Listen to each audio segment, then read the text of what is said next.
봉슈 안녕하세요. 신유형 넬프 배영 강의에 오신 것을 환영합니다. 오늘은 장문 첫 번째 시간입니다. 자, 첫날 치르게 되는 세 가지 과목 중에 마지막 과목 바로 장문인데요. 글쓰기 과목입니다.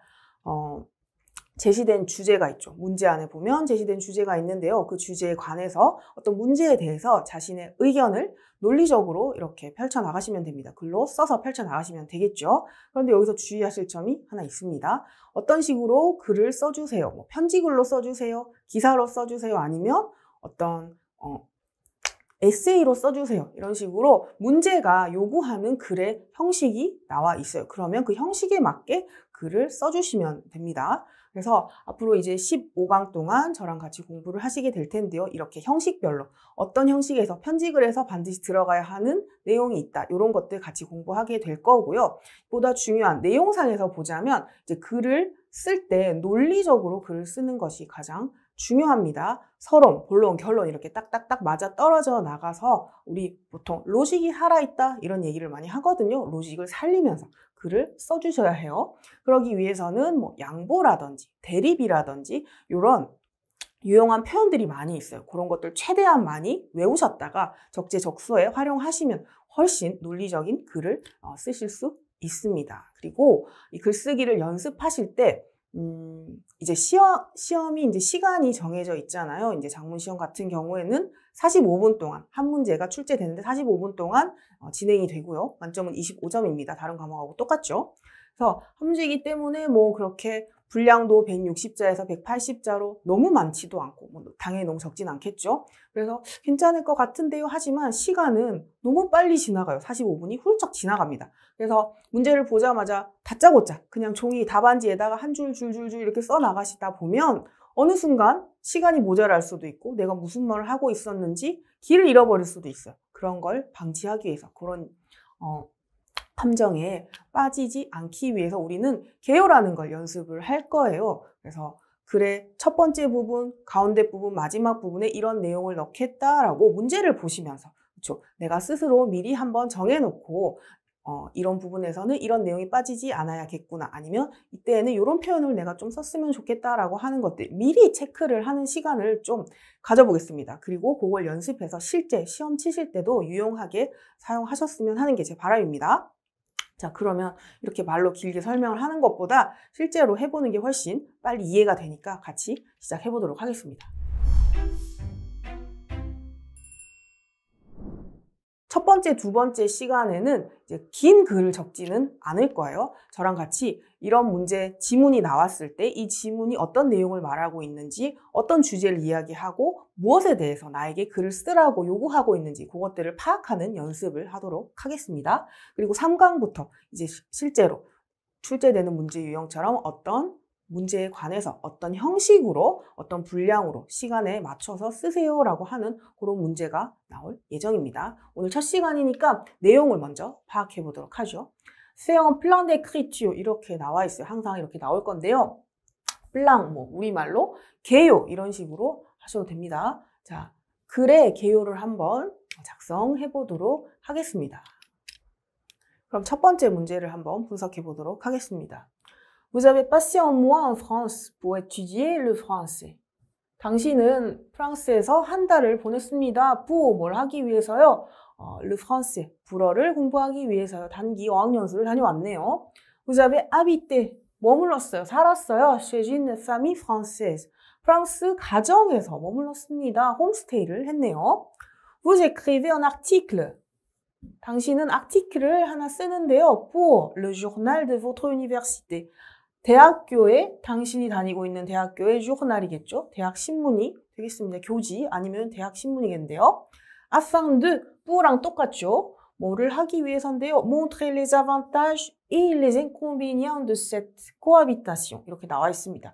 자, 당신은 기사를 하나 작성할 건데요. 뭘 하기 위해서냐면 보여주는 거예요. les avantages 하면 장점이고 inconvénients 하면은 단점입니다. 장점과 단점인데요. cette cohabitation. 내가 지금 프랑스에서 홈스테이를 했다고 했잖아요. 하나의 거주 형태죠. 그래서 cohabitation이라고 하면 habitation이 거주잖아요.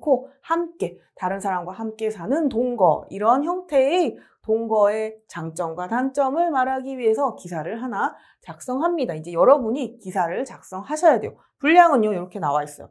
160 et 180 mots. 160에서 180 단어로 쓰세요. 이렇게 간단하게 이런 식으로 문제가 나와 있습니다. 당신의 상황을 지금 지정해주고 있죠. 저 프랑스 갔다 온 적 없는데요, 아직? 그거 아니에요. 그래서 여기에 나와 있는 그 상황에 맞게 내가 여기 프랑스에 한 달 홈스테이 하고 온 사람이라고 생각을 하고 가정을 하고 이렇게 글을 쓰시면 됩니다. 그러면 이 내용을 가지고 한번 이미 뭐 알고 있지만 쉽게 찾을 수 있지만 그래도 조금 조목조목 따져서 분석을 해보도록 하겠습니다.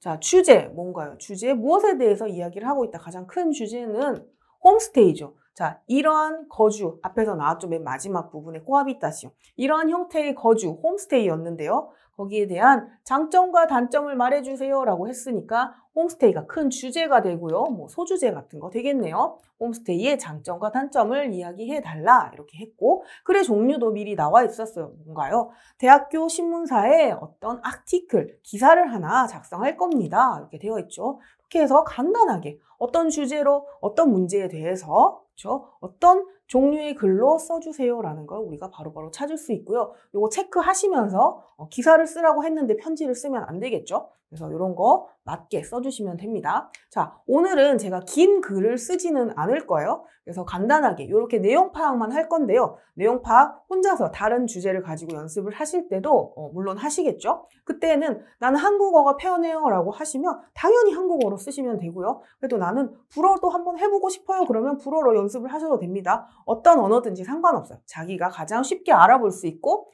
몸에 익힐 수 있는 언어를 사용하시면 됩니다. 어쨌든 오늘은 제가 긴 글, 처음부터 끝까지 글을 쓰지 않을 거기 때문에 이 내용을 그냥 불어로도 한번 만들어 봤어요. 수제, 주제죠. 홈스테이, famille d'accueil이라고 하시면 됩니다. 그리고 problématique, 주제 앞에서 나왔던 문제 제기라고 보시면 되는데요. les avantages et les inconvénients de cette cohabitation. 이렇게 간단하게 이렇게 문장으로 특히 불어로 뭔가 내가 미리 좀 연습을 하고 싶다라고 해서 개요라든지 뭐 내용을 파악하실 때 긴 글을 적으실 필요도 없어요. inconvénient, avantage, cohabitation 이 세 단어만 적어도 괜찮죠. 나만 알아보면 되니까요. 어쨌든 저는 문장을 만들어 봤고요. 이것도 문장은 아니죠. 그냥 표현이에요. 어떤 내용을 하는지 한번 쭉쭉 적어봤습니다. 그 다음에 type d'écrite라고 하면 어떤 형식의 글이었나요? 기사였기 때문에 article 이렇게 적어주시면 되겠습니다. 그 다음에 개요라고 해서 또 어떤 내용이 들어가야 되는지 그쵸? 이런 것도 미리 나는 한번 좀 해보고 싶다. avantage와 inconvénient을 조금 더 구체적으로 적어보고 싶다라고 하시면 적어도 됩니다. 자, 해당 언어가 모국어인 사람들하고 살 수 있다. 그쵸? 네이티브 스피커들. 그래서 그 나라의 문화, 음식, 생활 양식을 좀 더 자연스럽게 접할 수가 있고 바로 그 말은 그 나라 사람처럼 생활하고 그 다음에 홈스테이는 대부분 새끼는 아니지만 저녁, 아침과 저녁 정도 식사가 제공되기도 해요. 내가 고를 수도 있고요. 그래서 이런 장점들이 있고 단점으로 보면요. 홈스테이 가족들과 생활하기 위한 규칙이 있다. 그쵸? 혼자 사는 게 아니기 때문에 다른 사람과 어울려 사는 거기 때문에 규칙이 당연히 있겠죠. 그래서 자유를 포기해야 한다. 새벽 3시에 매일 귀가하거나 뭐 이런 거 포기해야 합니다.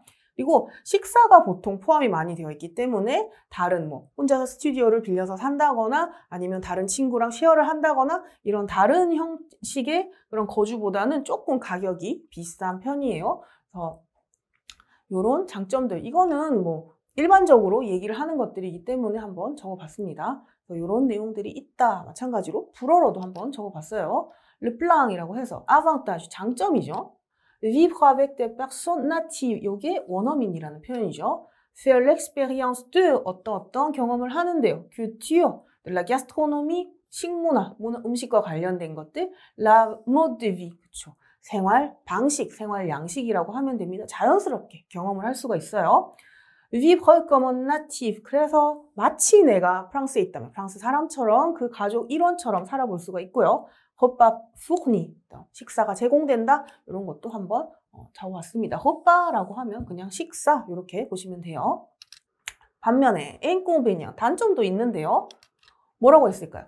La famille d'accueil est en droit de vous imposer certaines règles. 이렇게 나와 있습니다. 한글을 그냥 아까 불어로 가지고 온 거예요. 자, famille d'accueil, 홈스테이 가족은요, être en droit de infinitif, 동사 원형이에요. 자, 이 가족은 뭐뭐 할 권리가 있습니다. 그런데 imposer라고 하면 보통 세금에 많이 따라붙죠. 부과하다, 강요하다 이런 뜻이에요. 당신에게 강요할 권리가 있어요. certaines règles, 규칙입니다. 우리 가족이랑 같이 살려면 9시까지는 꼭 집에 돌아와야 합니다. 이런 규칙 정해줄 수 있다는 말이죠. renoncer à, 그래서 이 말은 즉 renoncer à, 포기하는 거예요. certaines libertés, 몇몇 자유를 좀 포기하는 겁니다. 그리고 share, 값이 조금 비쌀 수도 있다. 뭐 이런 단점들이 있었다. 알아봤고요. 단어. 자, 앞에서는 장점, 단점 이야기가 나왔고요. 또 내가 경험을 했잖아요. 그래서 나의 경험을 또 이야기를 해줘야겠죠. 어떤 경험이 있나요? 가족들이 친절했고, 식사가 맛있었고, 학교 이외에서 자연스럽게 또 이야기를 해볼 수 있었고요. 학교 가면 딱 외국 사람들밖에 없고 선생님만 프랑스 사람이죠. 그래서 다른 프랑스 사람들, 실제 프랑스 사람들과 자연스럽게 대화를 할 수가 있었고요. 그래서 불어 실력이 향상되었다. 이렇게 나의 경험을 이야기할 수가 있습니다. 그리고 기본적으로 보통 이런 홈스테이 가족들은 외국인 학생이 공부를 하러 오면 많이 도와주려고 하죠. 불어 실력을 향상시켜주려고 노력을 합니다. 그래서 이런 경험과 장점과 단점을 토대로 봤을 때 나의 주장은 어떠어떠하다 이렇게 내 오피니언을 넣을 수도 있습니다. 보면요. 외국어를 자연스럽게 배울 수 있는 가장 좋은 방법이라고 생각을 해서 강력히 추천합니다. 뭐 이런 식으로 얘기를 할 수가 있겠네요. 그러면 예를 불어로 한번 보면요. J'ai été bien accueilli. 환대 받았다. 잘 맞이해줬다. 뭐 이런 게 되겠고요. Les repas étaient délicieux. 밥이 맛있었고요. J'ai pu discuter. 토론하는 거죠. 이야기합니다. Dans un cadre informel. cadre informel이라고 하면은 formal 하면 우리 공식적인, cadre는 테두리라고 보면 되죠. 어떤 상황인데요. informal, 비공식적인 상황이죠. 학교나 뭐 어떤 공공기관에 가서 서류를 떼거나 뭐 이런 것들이 아니라 좀 느슨한 분위기에서 가족, 친구, 아는 사람들하고 일상적인 이야기를 주고받는 이런 cadre informel에서의 이야기를 많이 해볼 수 있었다. 이렇게 되고요. La famille, 이 홈스테이 가족이요. m'a beaucoup aidé. 나를 많이 도와줬어요. 뭐 하도록, 내가 뭐 하도록이요. progresser en français. 불어 실력 향상시킬 수 있게 많이 도와줬습니다. 이게 나의 경험이었고요. opinion. à mon avis. 그래서 내 생각에는요. vivre dans une famille d'accueil. 홈스테이에 가는 것은요. 이 la façon, 방법이 될 수 있어요. la plus judicieuse, 가장 현명한, 근데 뭘 하기 위해서요? apprendre une langue étrangère. 그렇죠. 어떤 외국어를 배우기 위해서 가장 현명한 방법이라고, 좋은 방법이라고 생각합니다. 라고 오피니온까지 이렇게 정리를 해봤습니다. 그러면 여기에 나오는 이 부분들을 제가 말씀드리고자 하는 거죠. 바로 글을 실제로 문장으로 처음부터 적기 전에 요런 제시된 지문을 보고 요런 정보들을 내가 찾아낼 수 있고 뭔가 미리 좀 한번 적어볼 수 있는 거죠. 그래서 너무 길게 적지 말라고 하는 게 시간이 한정되어 있기 때문에 이렇게 길게까지 막 적으실 필요는 없고요. 단어 이렇게 적어주시면 됩니다. 그래서 개요를 실제적으로 이제는 이런 정보들을 내가 많이 가지고 있어요. 이런 글을 쓸 거리들을 많이 모아놨단 말이에요. 그러면 얘들을 어떤 순서로 배치를 하느냐도 굉장히 중요하겠죠. 논리적으로 배치가 잘 돼야 되니까. 그러면 구성을 두 가지로 한번 해봤어요. 제가 임의로 어떻게 나오나 볼까요? 자, 주제를 제시합니다. 처음에 우리 주제가 홈스테이였잖아요. 요즘 어학연수도 많이 가고 뭐 해외로 취업도 많이 가는데 뭐 여러 가지 거주 방법이 있지만 그중에 홈스테이가 있어요. 이런 식으로 시작할 수도 있겠죠. 그 다음에 제일 처음에 경험이 나오네요. 나는 홈스테이를 한 경험이 있는데 어떠어떠했어요. 그렇게 경험을 토대로 장점이 뭐였고 단점이 뭐였고 그런데 결론적으로 단점이 있기는 했지만 그래도 추천합니다. 이렇게 마칠 수가 있겠고요. 두 번째는 똑같은 글감을 가지고 어떻게 글을 썼냐면 주제를 또 제시하는 거죠. 똑같이 제시를 하면 될 것 같아요. 이렇게 해서 여러 가지 거주 방법 중에 홈스테이가 있는데 장점은 뭐고 단점은 보통 이렇게 얘기를 합니다. 근데 나는 성격이 어떻고 나는 상황이 어땠어요. 그리고 이러이러 어떤 경험을 했습니다. 이런 걸 토대로 봤을 때 나는 홈스테이가 좋았어요. 그쵸? 내가 적극 추천한다는 의견이 나왔었잖아요. 나는 좋았는데 그런데 혹시나 좀 너무 개인적인 성향, 독립적인 성향이 있는 분들은 조금 힘드실 수도 있으니까 각자 판단에 따라서 하시면 좋겠네요 라고 그냥 조금 뉴트하게 그렇죠? 좀 정보를 제공하는 쪽에 무게를 실어서 글을 쓸 수도 있을 것 같습니다. 이런 구성 자체는 이제 본인이 알아서 하시면 되는 건데 어떻게 하시던지 뭔가 이렇게 매듭이 없이 잘 스무스하게 처음부터 끝까지 홈스테이에 관한 내용이 쭉 이어지면 좋겠죠. 이렇게 하시면 될 것 같아요. 요거는 그냥 하나의 예일 뿐입니다. 자, 두 번째 문제를 한번 분석해 보도록 하죠. Vous écrivez un message à un ami. 당신이 메시지, 짧은 뭐 메시지나 편지 되겠네요. 친구에게 편지를 보내요. Vous avez trouvé. 당신은 찾았어요. 뭘요? Un job d'été dans un restaurant de bord de mer. 이렇게 되어 있네요. job d'été라고 하면은 뭡니까? 여름 동안에 하는 일자리, 세조니에라고도 할 수 있는데요. 한 계절 동안, 특정 계절 동안에만 할 수 있는 아르바이트 같은 거죠. 뭐 리조트 같은 데서 여름 동안 안전 요원을 한다든지 이런 것들 아니면 뭐 포도 수확하는 철에 가서 시골에 가서 포도 수확을 2달 동안 열심히 한다든지 이런 것들 푸티 블로라고도 합니다. 아르바이트를 구했어요. dans un restaurant 레스토랑인데요. 보드메 그렇죠. 바닷가 근처 해변에 있는 레스토랑에서의 일자리를 구했어요. La première journée a été difficile. 첫날 일이 너무 difficile, 힘들었습니다. 그리고 vous ne savez pas, 당신은 알 수가 없어요.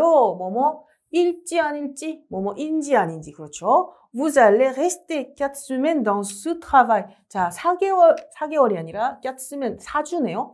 4주 동안에 이 잡대때를 구했어요. 한 달짜리 일자리를 구했는데 첫날 가보니까 내가 기대하던 게 아니에요. 너무 힘든 거예요. 그래서 내가 계속해서 있어야 할까요? 이 레스토랑 직업을 그대로 고수를 해야 할까요? 여기서 한 달 동안 일을 해야 할까요? 라고 고민에 빠졌습니다. Vous demandez des conseils. 조언을 구하는 거예요. votre ami, 친구에게 물어보는 거죠. 야, 너 같으면 어떻게 하겠니? 라고 물어볼 수 있잖아요. 그래서 그런 내용을 가지고 글을 써주시면 돼요. 그런데 이번에는 rédiger, 글을 작성하세요. 160자에서 180자. 여기는 어떤 형식으로 쓰라고? 안 나와 있네요. 나와 있습니다. écrivez un message. 요게 이제 편지를 쓰세요. 그렇게 나와 있죠. 메시지니까 letter라고 보셔도 무방합니다. 친구한테 편지를 좀 보내보세요. 메일 뭐 이런 거 작성하면 되니까요. 그래서 한번 우리가 여기 나온 내용들을 가지고 또 앞에서 1번 문제처럼 한번 어떤 내용을 가지고 있는지 어떤 형식을 요구하는지 정리를 알고 있지만 대충 딱 봐도 나오죠. 알고 있지만 그래도 실제로 한번 정리를 해보도록 하죠. 그러면 또 간단하게 주제랑 문제 한번 알아보도록 하겠습니다. 주제 뭐였나요? 조언 구하기입니다. 주된 내용이 친구에게 나 이거 할지 말지 물어보는 거잖아요. 너의 충고가 필요해. 이렇게 조언을 구하는 거죠. 편지가 되게 다양한 주제로 쓸 수가 있잖아요. 어떻게 뭐 그냥 잘 지내니 나도 잘 지내 되게 보고 싶다 뭐 이렇게 안부를 물어보는 편지가 될 수도 있고 아니면 구인 광고를 보고 지원하는 내용이 될 수도 있고요. 아니면 또 뭔가를 샀는데 뭐 교환이나 환불을 요구하는 편지가 될 수도 있습니다. 이렇게 주제가 다양한데 여기서는 어떤 친구에게 조언을 구하는 이런 내용이 주제였어요. 그리고 문제 제기가 있었는데요. 어떤 문제가 있었어요. 그렇죠? 큰 틀에서 보면 뭔가를 물어보는 거예요. 답을 좀 구하고 있는데 문제가 있으니까 답을 구하고 있겠죠. 문제는 뭐였나요? 그렇죠? 내가 새 직장을 찾았는데 별로 마음에 안 들어요. 그러면 여기를 계속 다녀야 될지 말아야 할지 이렇게 물어보는 이게 문제 제기라고 볼 수 있겠습니다. 이번에는 글의 종류인데요. 그렇죠. 개인적인 편지였어요.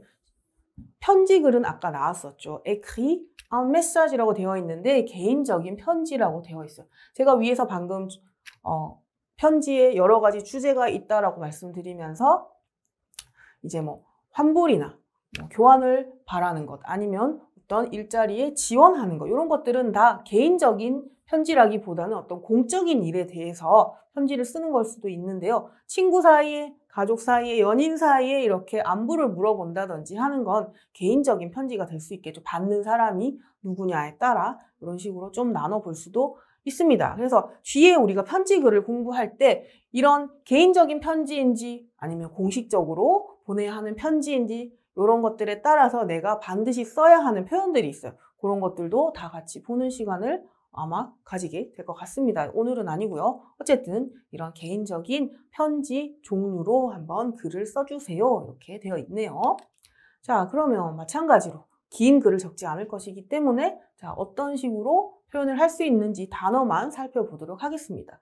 수제는 뭐였나요? demander des conseils. 그렇죠. 충고, 조언을 물어보다, 구하다라고 할 때는 demander 동사 사용하시면 되고요. problématique, 문제 있었죠.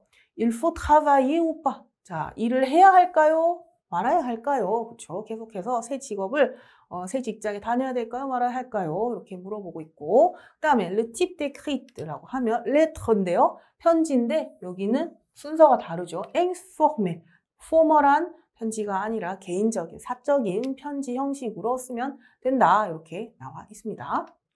그 다음에 개요. 이번에는 편지 글이기 때문에 우리가 첫 번째로 봤던 아티클하고는 조금 구성이 달라지게 됩니다. 편지는 굉장히 좋아요. 굉장히 유리한, 우리 학생들에게 유리한 문제라고 볼 수 있는데요. 왜냐하면 형식이 정말로 정해져 있고 그 다음에 반드시 들어가야 되는 표현들이 있기 때문에 글자 수에 있어서도 많이 뭐라고 할까요? 기본적으로 차감이 되는 글자 수들이 많이 있어요. 내가 실제로 넣어야 되는 내용 부분은 적고 이런 형식적인 문구들이 있기 때문에 그것들 잘 외우셨다가 넣으면은 굉장히 분량에 대한 부담이 많이 줄어드실 수 있는 형태입니다. 그래서 보통 편지를 쓰면요. 첫인사가 있고 본문이 있고 끝인사가 있죠. 그래서 이때 쓸 수 있는 말, 부르는 말, 누구누구에게 누구씨 뭐 이렇게 부를 수 있고요. 잘 지내시죠? 저는 잘 지냅니다. 뭐 이렇게 안부, 인사까지 들어갈 수 있고 본문에는 이제 내가 뭐 때문에 이 편지를 씁니다. 라는 내용이 들어가겠죠.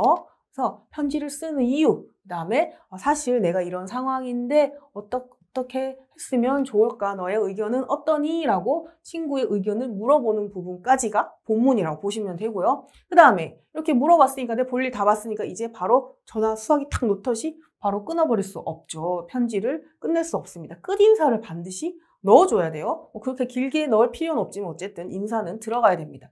이것도 빠지면 안 돼요. 이 부분도 있기 때문에 가장 기본적으로 이 세 부분으로 나눌 수가 있고 반드시 써야 되는 표현들이 있다. 요거 알고 넘어가도록 하겠습니다.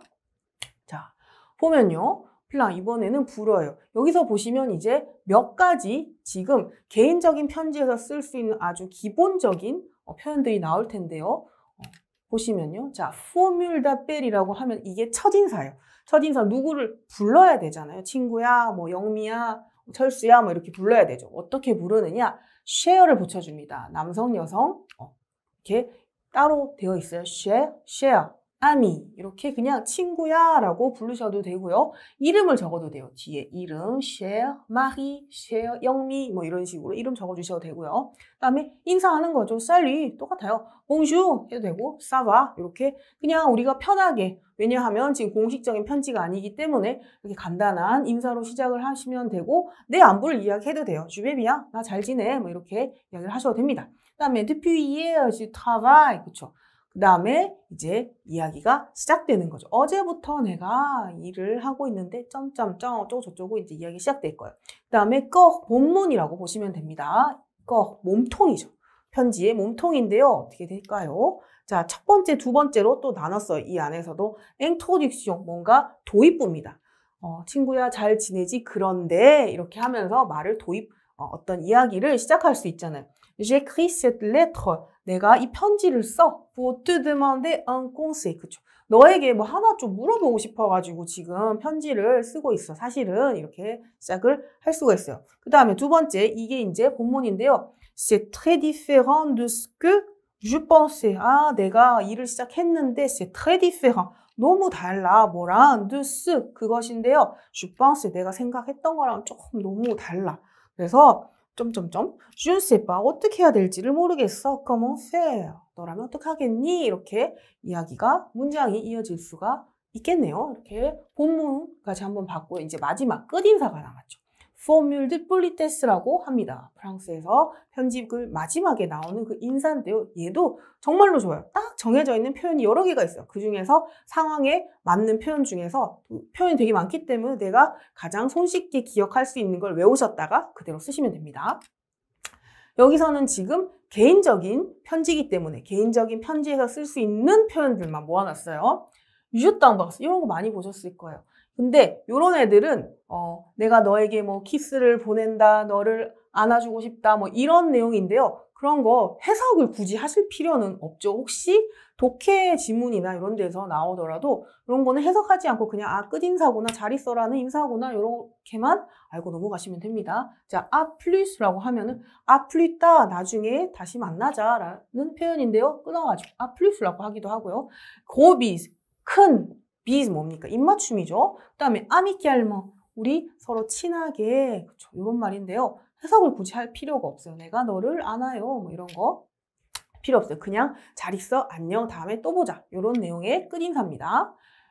포뮬 드 폴리테스라고 합니다. 가장 내 마음에 드는 거, 가장 짧은 거 하나 기억하셨다가 적어주시면 되겠지요. 이렇게 해서 편집을 형식에 쓸 수 있는 점, 중간, 끝부분의 표현들을 한번 알아봤습니다. 그래서 오늘은 두 가지 문제를 한번 해석을 해봤어요. 비록 처음부터 끝까지 글을 적지는 않았지만 어떤 식으로 이렇게 문제가 지문이 나왔을 때 거기서 어떤 내용이 나오고 어떤 내용을 또 원하고 있는지 내가 작성해야 될 글에서 빠지면 안 되는 내용이 어떤 내용들인지 어떻게 찾아내는지 준비하는지 한번 연습을 해봤습니다. 다음 시간에도 오늘과 비슷한 내용으로 수업이 될 거고요. 물론 다른 내용의 문제가 출제가 됩니다. 오늘 두 가지를 봤어요. 편지글이 하나 있었고 그 다음에 앞에 나온 게 아티클, 기사가 있었기 때문에 이 강에서는 에세이죠. 에세이를 한번 보도록 하겠습니다. 그러면 마치기 전에 오늘 나왔던 단어 꼭 한 번 더 짚고 넘어가셨으면 하는 그런 단어들 보도록 하겠습니다. avantage, inconvénient 얘네는 같이 세트로 잘 나오죠. 장점과 단점을 말해주세요 라고 할 때 avantage, inconvénient이라고 하시면 되고 cohabitation, 동거, 공동생활이라고 하고요. personne native, 지금 얘가 여성이라서 그렇죠. 여기도 맞춰주고 있어요. personne native.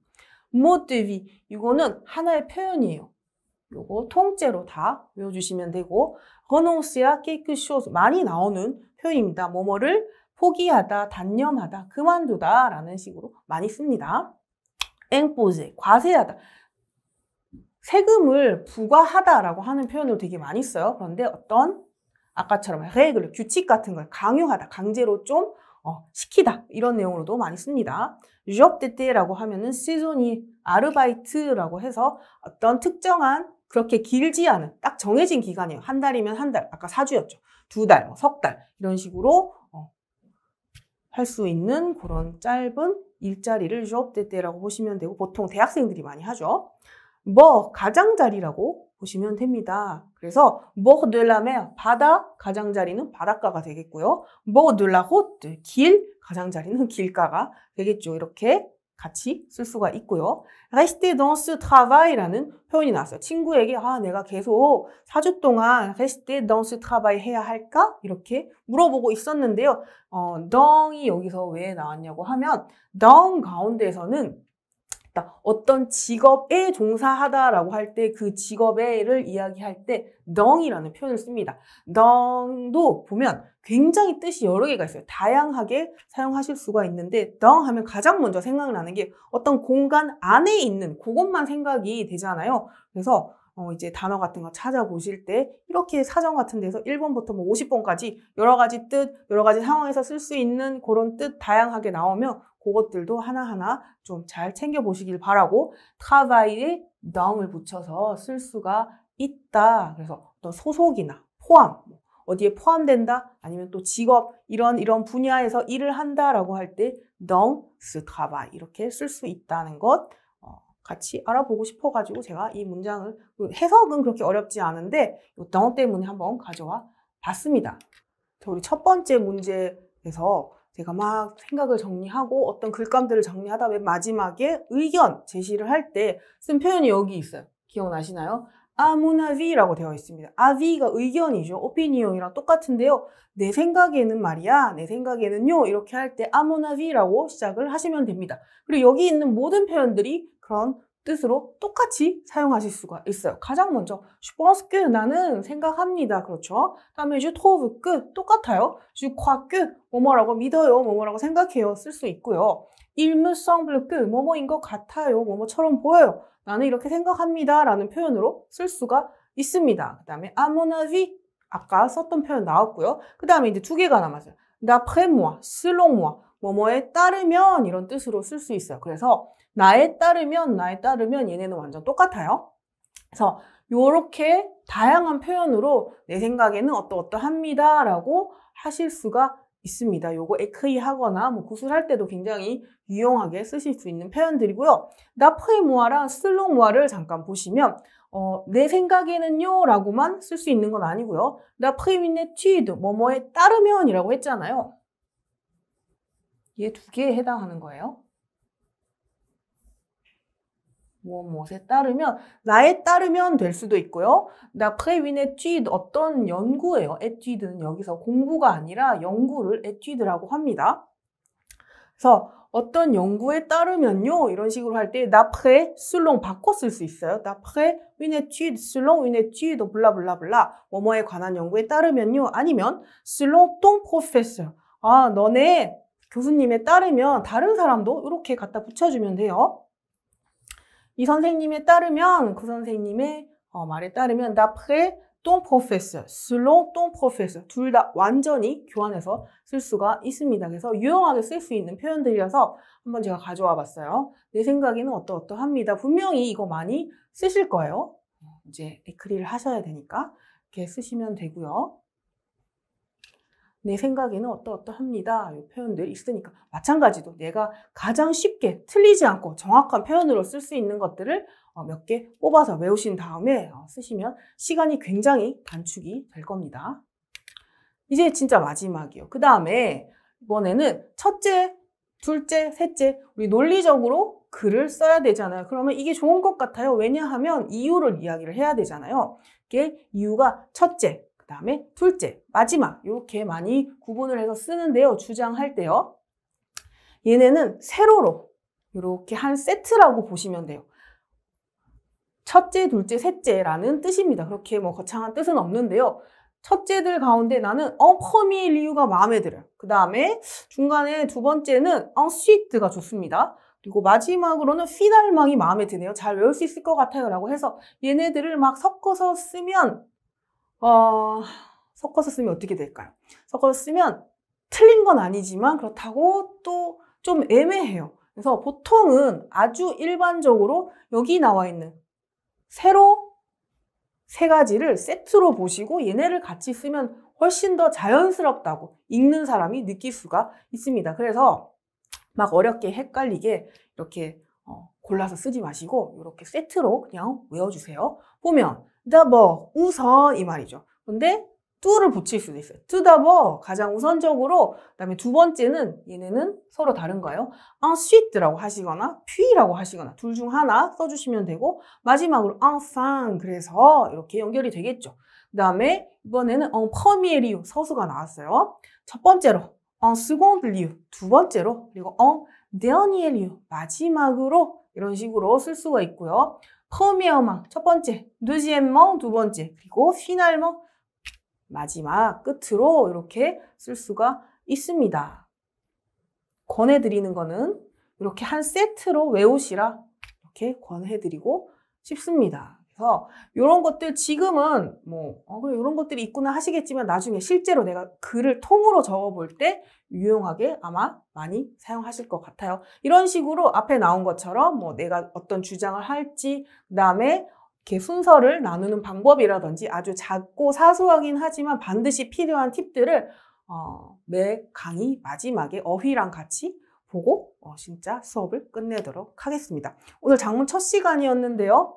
수고 많이 하셨고요. 그러면 저는 두 번째 강의에서 다시 뵙도록 하겠습니다. À la prochaine!